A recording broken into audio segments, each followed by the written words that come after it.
What I'm saying is I want you to get started. Practice excellent. Think bigger. Reach further. Dig deeper and live from there. Live from that. Live life mogul. Hey, it's Javet. This is the Live Life Mogul podcast, episode 2. And I have one of my good friends that I have known for a really long time, Mr. Marcel Benson of Benson Watch Company as I know it. But he's going to get into talking about some other things with regards to the rebranding and some elevation in the brand. But before I get to that, hello, Marcel. How are you doing? I'm doing great. How are you? I'm doing great. Hold on. Let me get my microphone closer to my face so people can hear me. You're doing great. You're looking good. Thank you. It's always a pleasure seeing your face. You too. So for those of you that are actually listening to the podcast, you can't see how handsome Marcel is, but trust me, he is beautiful. I have been following Marcel for many years. I first found out about him through a crowdfunding campaign he did for his watch company, which he did successfully, and he actually surpassed. We'll talk about that. And then we just kept up over the years. He came out and did my retreat last year, so he spoke at the Me Retreat. We keep up with each other on Facebook. He had his business, his products, his watches got into the MGM Grand. He been able to do this full-time, leave his job, move across the country.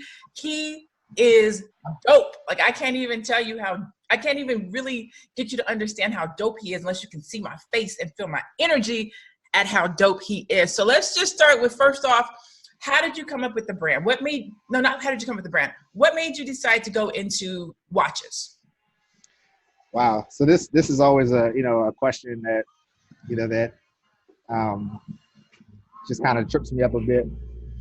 And not in the sense of not knowing what to say, but just like I'm finally at a place where I'm living, my dream, right? Like this is something that I've been wanting to do for years. It started out of my just sheer passion for the pieces. I was a collector, for probably like 5 to 7 years, in which I amassed about 100 pieces. It's kind of freakish to a lot of people when I tell them that, but it was, just my love for the pieces that really that really started the idea of the company. So I knew that I wanted to, do something around this, this particular industry, but I didn't know exactly like how I was going to, distinguish myself from other companies out there, and it kind of came organically.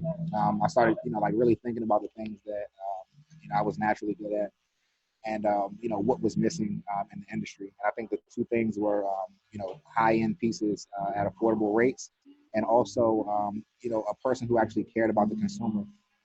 So I came up with the concept that time should be spent doing what you love. And our goal is to tell the stories of people who have made that decision to encourage the masses to do just that. So for me, it was leaving corporate America, leaving my job, and starting this company, taking the risk. But for somebody else, it may be something just as simple as spending time with your loved ones or your family or traveling more. So it's something that really resonates with everybody, because I think we all would love to spend our time doing what we love. So I heard freedom, right? Spending time with your family that you love. Right. I heard a passion. So you picked a business that you're passionate about. But most importantly, I heard a gap. So you said high quality, economical, or that people could afford. That's a gap, because a lot of times you hear watches that are super expensive. So you met a need, it sounds like what I heard in there, and you're innovative and disruptive in an area. And then I believe, are you still one of only 6 Black watch manufacturers? Well, so there have been a few. There are quite a bit who've kind of like popped up, like online. I'm not sure the exact number now, but there not a whole lot of them. Yeah, they're not a whole lot of them at all. So yeah, I'm not sure if the number is still 6. I can't say that definitively. So what was it like? So you start the business, right? When you first started the business, you had a full-time job. So let's talk about that transition process, because I know that there's a lot of people who have a business that they may be running. They're running it outside of their job, and they're trying to determine, when can I leave my job? Like, what was your mind process? What did you go through? What were your thoughts when you had to decide whether or not you should leave your job full-time to take on this business? And can you kind of tell people what that process was like for you? Yeah, absolutely. This is actually something that I really love talking about because I think that anybody who's watching this podcast is watching it for that particular reason. They're interested in like how they can do something a little different, right? How they can step outside of the box in some way. Um, how they can stop reporting to a job that they don't necessarily love. So um, I'll start by saying I think it's a catch-22. This is not something that I believe has a right or wrong answer necessarily. Because if I guess traditionally or typically someone would say, raise enough money. I'm sorry, save enough money to sustain yourself for 6 to 12 months, and then you can walk away from your job. Then another person may just say, follow your heart. Forget about the money, like everything will kind of fall into place. And there's flaws in both of those statements. But the reality is that it's going to be hard either way.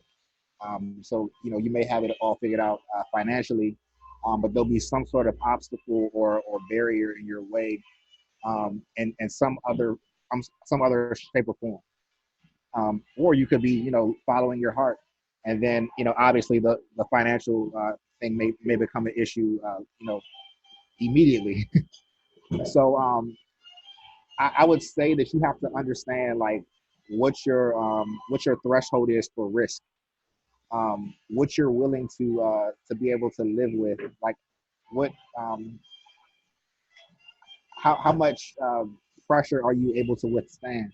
And I think that I kind of guide you a little deeper into when the right time to move. So for me, I had a little bit of money saved up, but it wasn't enough to like truly sustain. Yep, I know. Yeah. Yeah. When you're spending money, especially when you're running a company, like it runs out pretty quickly. So you know, I was one of those people that kind of just like jumped. Like I didn't give a 2 week notice. Like I walked into HR and immediately, and resigned effective immediately. And that was kind of like not the smartest thing to do necessarily.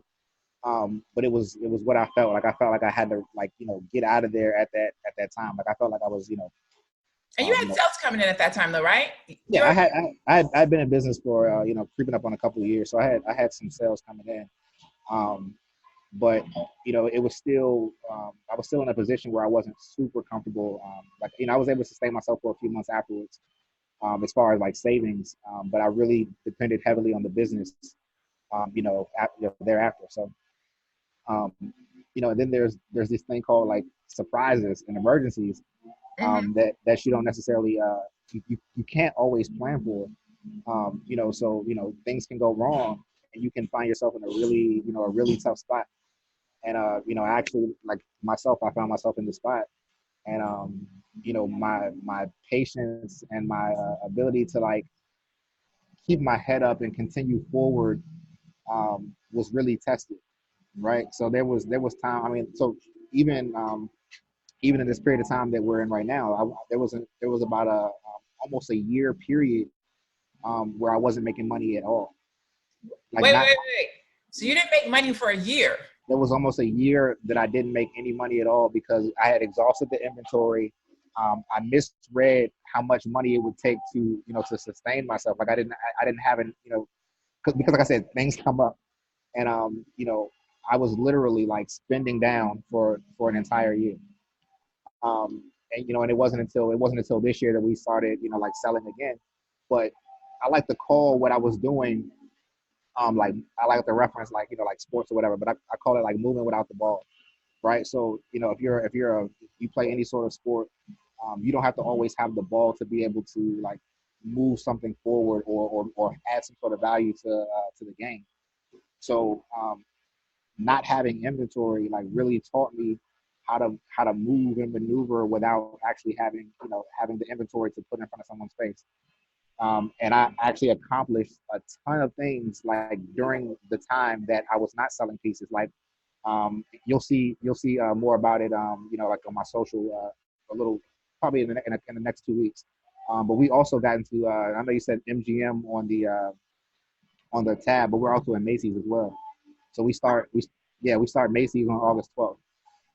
So that's a new development, and that was something that I was able to cultivate time that I didn't necessarily have inventory to move. So I would definitely say that you just have to know yourself, spend time knowing yourself. Things that I do personally to do that is like obviously meditate. I'm really big on like mindfulness and really just slowing down and understanding what you want and listening to that voice, like allowing that voice to be the compass to where you're ultimately trying to go. Understanding and having a realistic perspective on what you're doing so that you're on the right track, because sometimes you can be going nowhere fast. And the key is to make sure that you're on the right track, like that you're doing what you want to do. You're solving some sort of problem, and you're showing up consistently, despite what your current circumstance may look like. All right, so a couple of things I want to ask you. So first of all, I want to go back to leaving of the job. I want to agree with you on that, because I remember when I first left my position, I had $50,000. So I worked, I saved my $50,000 through my 401k. I cashed it out, and I was like, I'm about to be an entrepreneur, and I got this. But it didn't happen like that. I ran out of money in 6 months. It goes. And for the exact reason that you said, right? I planned on how I can live for 1 year, but I did not plan for how I could operate my business in that 1 year. So I lived for 6 months and ran my business for 6 months, and I was out of money. And then it was like, what am I going to do now? So I wholeheartedly agree with you on that, with regards to jumping out there. But it makes you have to fight a little bit more when you run out of money. You got to get your feet. Right. And that was another thing I was going to say. Like, you bring up a good point. Like like I said, it's a catch-22, because if you have enough money, you may not necessarily operate with the same exact determination. You hang around at your job a little longer to get there, you may miss out on opportunities, right? A part of me getting into Macy's came from another program that I was a part of at Dartmouth College in New Hampshire, where I actually met the president, or one of the presidents of NMSDC, which is a minority business certification like board or platform. And if I was still working in consulting, there's no way that I would have been able to take off for 2 weeks and spend out in New Hampshire and develop a relationship with this guy who ultimately introduced me to buyers from Nordstrom and Macy's, which ultimately led to me obviously getting the contract. So it's like I always tell people this, and it depends on who you're speaking to, but you have to be led by like your heart. And the only way you understand clearly like what your heart is saying is to sit with yourself quietly, not be influenced by everything else that's going on. Get to know yourself. Don't look to the left and to the right to see what other people are doing, because you can't compare yourself to them, because they have a totally different DNA, upbringing, environment, everything, right? Everything's totally different. So it's like apples and oranges. So you're driving yourself crazy, doing that. So, So let me ask you this. I do want to talk about getting your product into the MGM Grand. But I also want to talk about, do you have a team? Do you have a team of people at this point in your business? I'm finally in the process of building a team right now. Yeah. So we're get to that place. Like, how did you know? Because a lot of people ask me that. Like, when do I need a team? How far along should I be in my business before I get a team? And then, did you hire people or did you contract out? Because a lot of people suffer with that. Like, should I just contract people or should I actually be the employer? I think hiring a team. So we can be frank, right? There are businesses out there that are making, I think you can make up to $10 million before you hire a single person with the age of like technology that we're in right now. So for myself, I have a product-based company.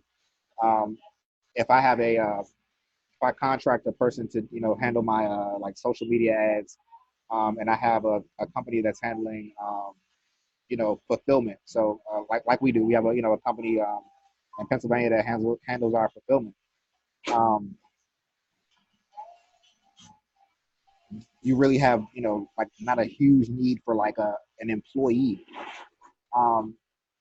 but it, it does depend on what you do. So if you're a person that doesn't like to, get into the weeds of things like, administrative things like, communicating with, vendors or, sending out emails and stuff like that, you may want to hire like an assistant. But that assistant can take care of the administrative things and everything that's happening on the back end. Like, I can sell, I can sell 10 units a month, or I can sell 10,000 units a month. It's still the same process Mhm. as far as like fulfillment, because the company is shipping it out. I'm never touching it. I'm never managing that process. You said the So, key word, process. right. Process. You So, can run your own business if you have a good process. You can run your own right, business as a solopreneur if you have a good process. right. But I think that the threshold is about I would say $5 to $10 million. Because when you get above that, um, typically there's something else, like that needs to that's contributing to that. So like, um, you may not the reason that you're able to sell, $20 million worth of product online is because you're putting out amazing content. You need a team to create the content. There are other little small nuances that may contribute to your overall brand. Like you have a facility. This is why you're able to, more easily, sell, products online, because people are seeing that you own this facility, or seeing that it just kind of like adds to your brand.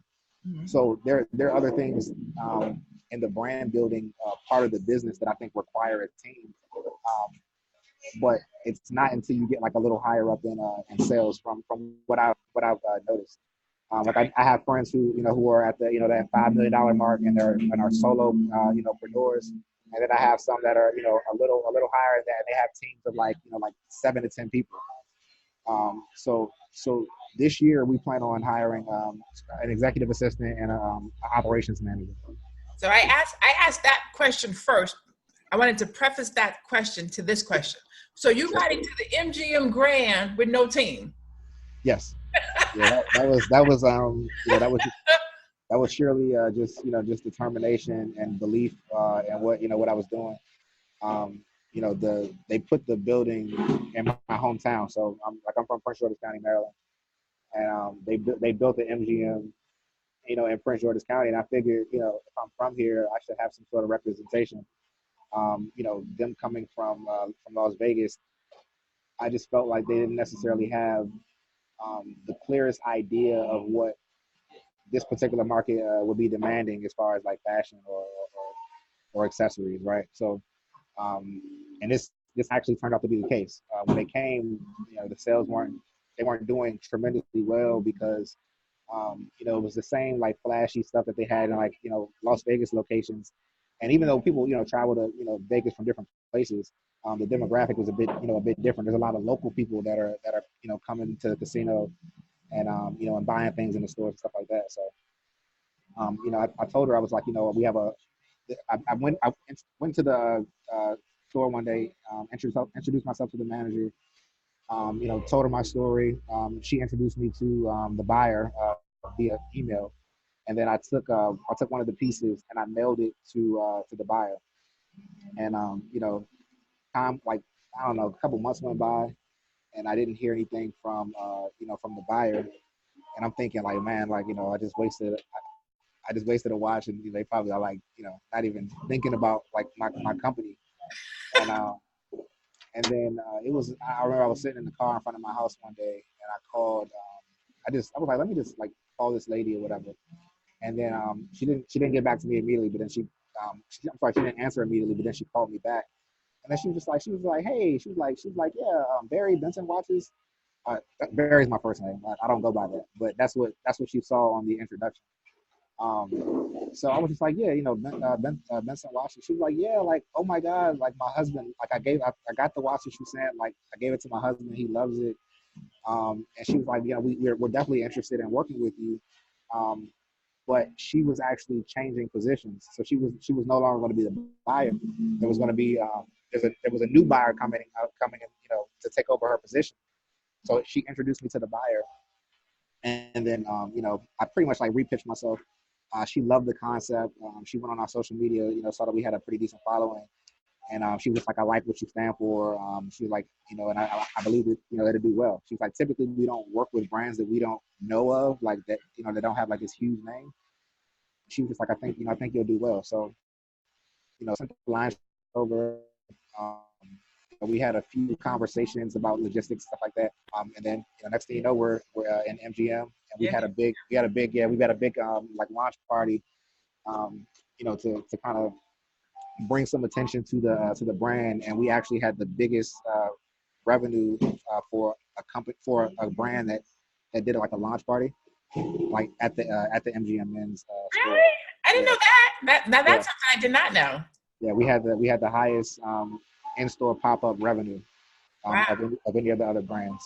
So that is awesome. So so some of the stuff I heard in there was you pitched the MGM Grand, so you have to be open to pitching. You have to know your product. You have to be able to pitch a product, but also after you pitched your product, you're able to back it up with your following, with your social media, with your graphics, with your brand presentation.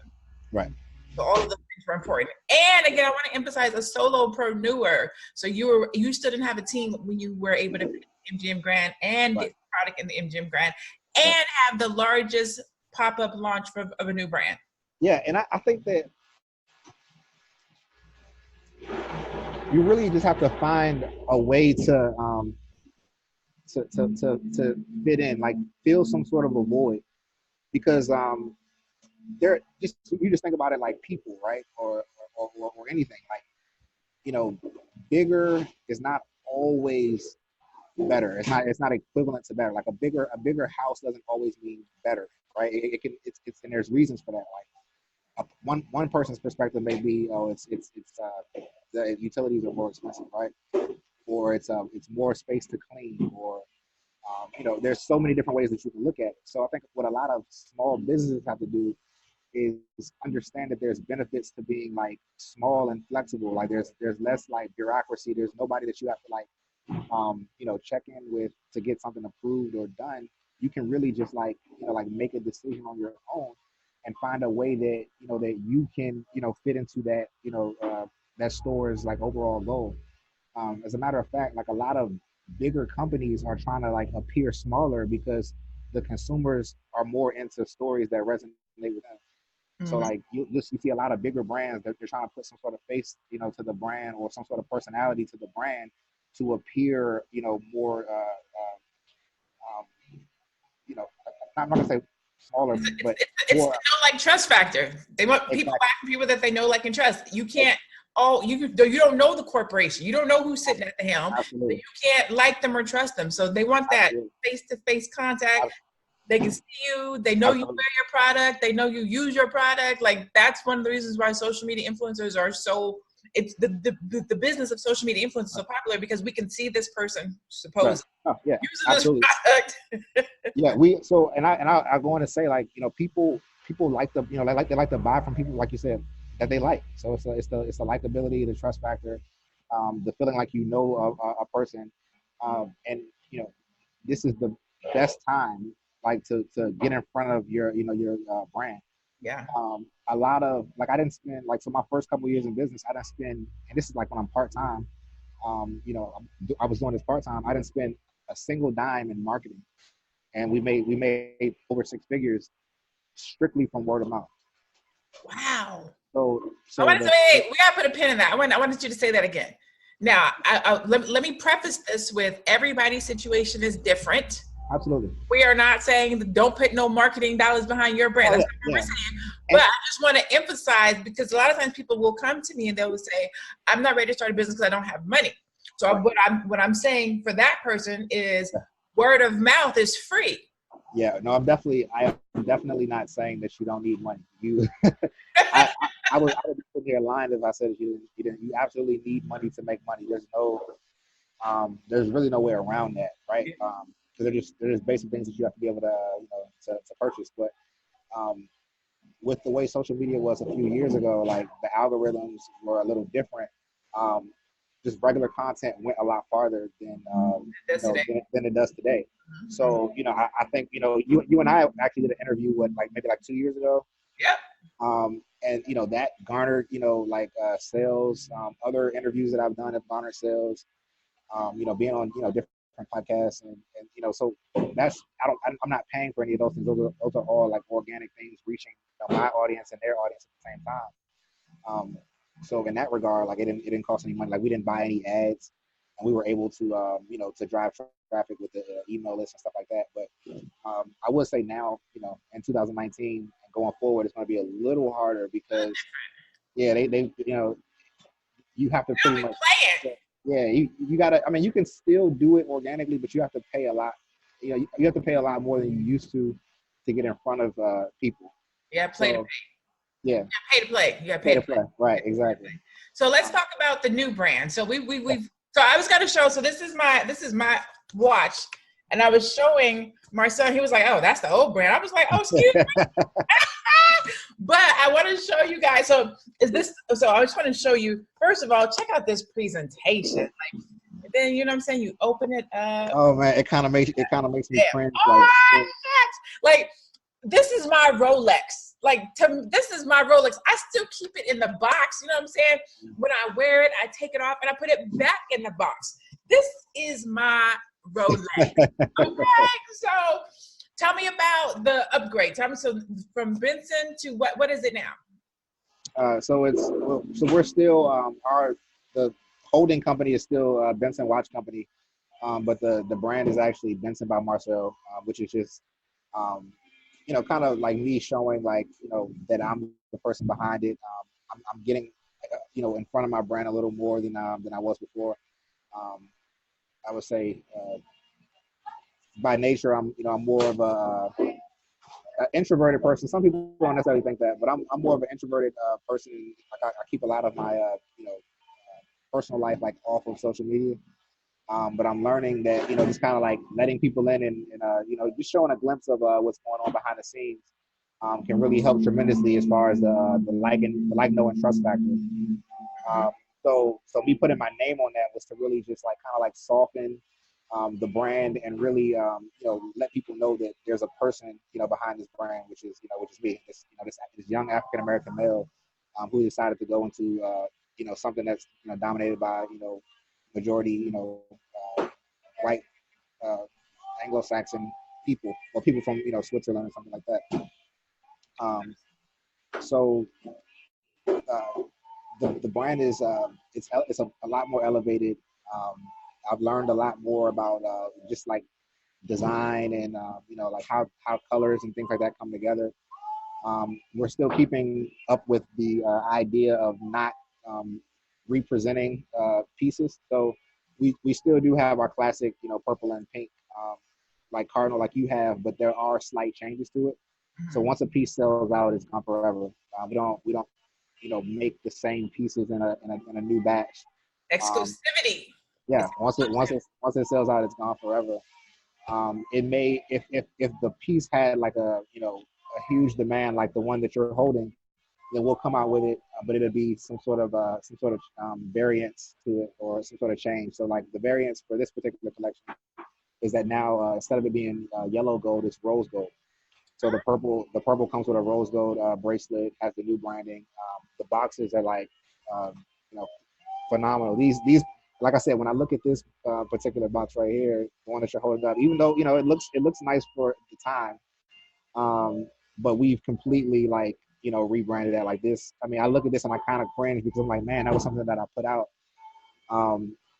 But I'm also proud of the, you know, the growth that's taking place. it But was I'll definitely, it was still ahead of its time. I mean, I, so you've grown, you've gotten better, you've yeah, enhanced, taken it to the next level, yeah, but this was still dope for its time. yeah. For its time, first, you know, Classic. yeah, it's still classic. But I think that like we've definitely like learned a lot more about just like overall presentation, and really providing that luxury experience to people without them having to necessarily you know, pay you know, $20,000 for it. All right. Right. So Yeah.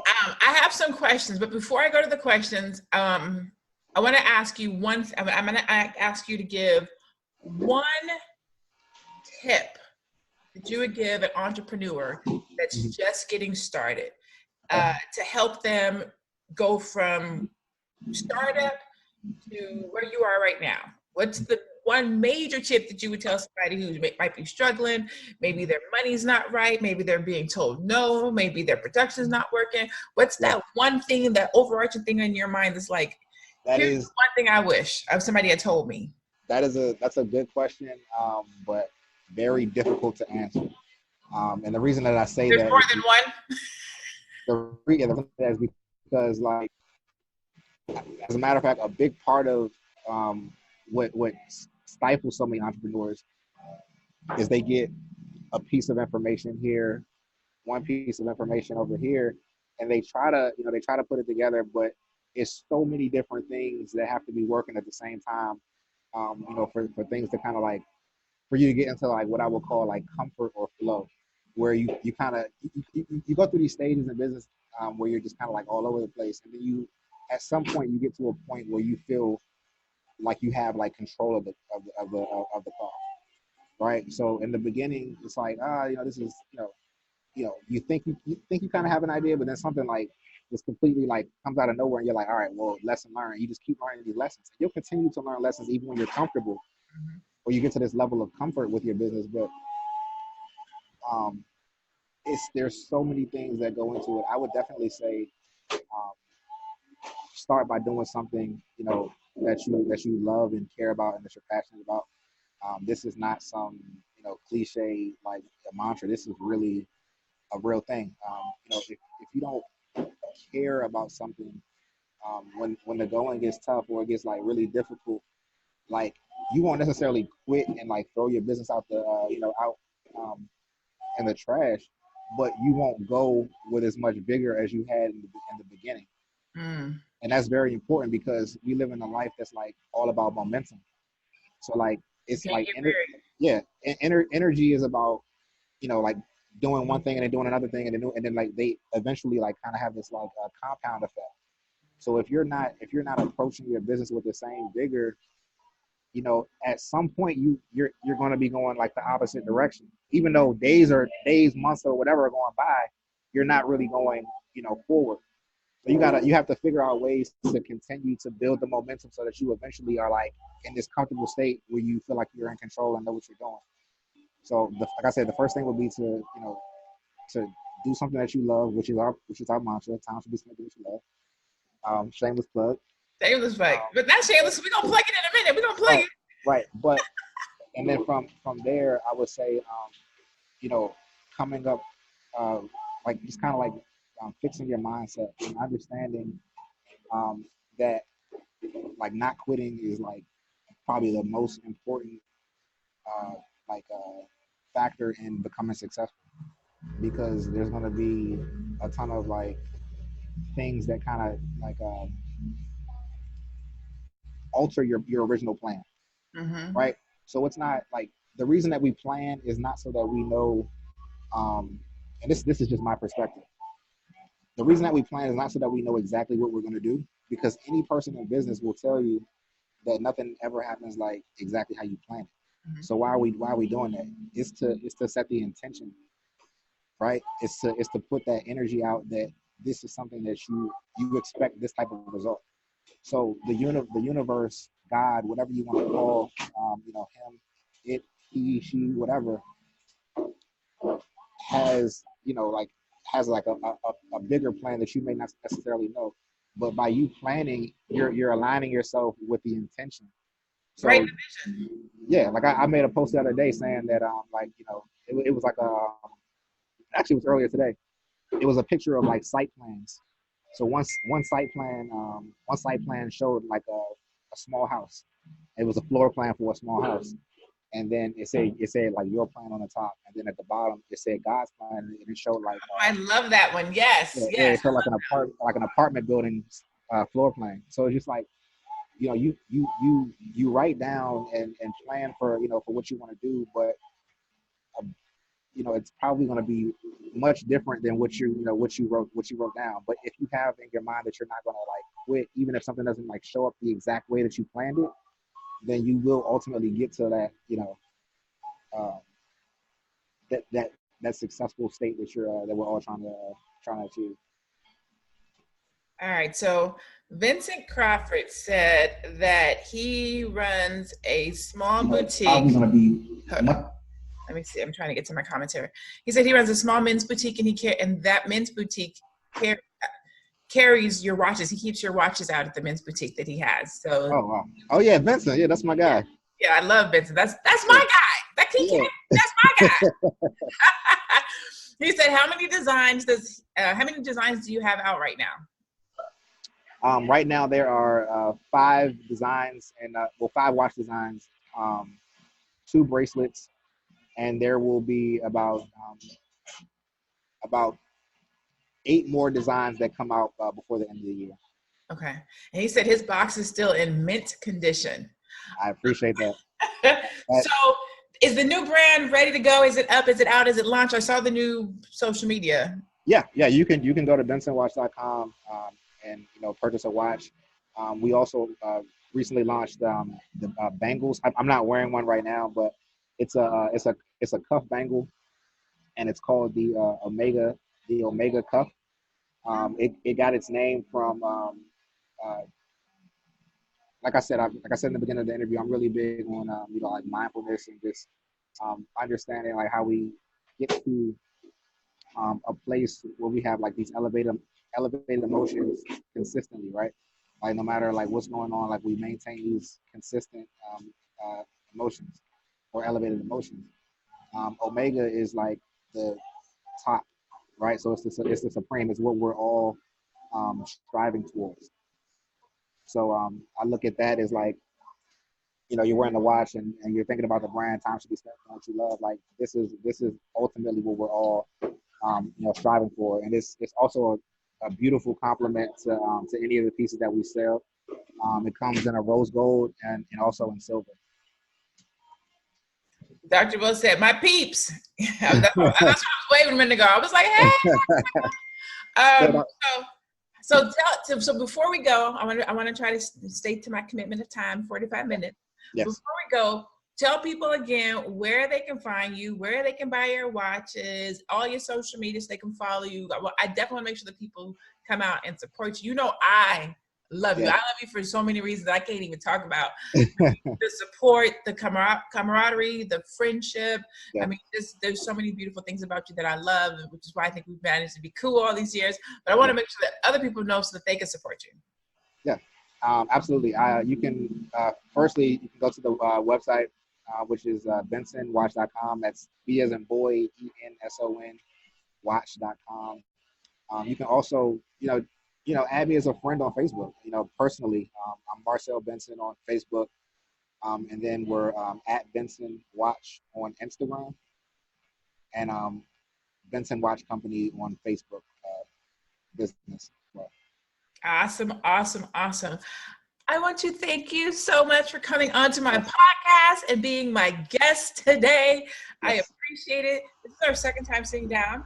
It's been a good, probably about good 2 years. And I just want to tell you, I'm so proud of you. I'm so proud of your growth.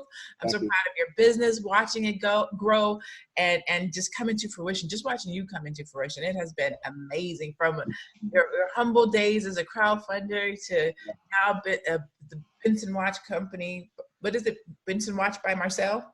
Yeah, so we go by, like I said, you can still say Benson Watch Company because that's the name of the company, okay. But the trade name for the brand is Benson by Marcel. Benson by Marcel. Yes. I see that in a black and white video, white commercial, and a black Mercedes coming down the street, nice looking black man with his watch on, like, yeah. See, I may have to solicit your services for that commercial. I can see it. I'm like, oh. I'm ready. You'll be the creative director. I'm with it. Y'all heard it here first and Live Life Mogul podcast. So thank you so much for being on. I am your girl, Javet. This is the Live Life Mogul podcast where we talk about ways to live life like a mogul through your business, through your life. We'll get to marketing. We're going to get to influence. We're going to get to health. We're going to talk about it all. I just really want to help people to see and hear everyday people in our community walking and living in their mogul to empower you, to motivate you to do it as well. I will see you next week on Thursday for the Live Life Mogul podcast. Peace out. What I'm saying is I want you to get started, practice excellence, think bigger, reach further, dig deeper, and live from there, live from that, live life mogul.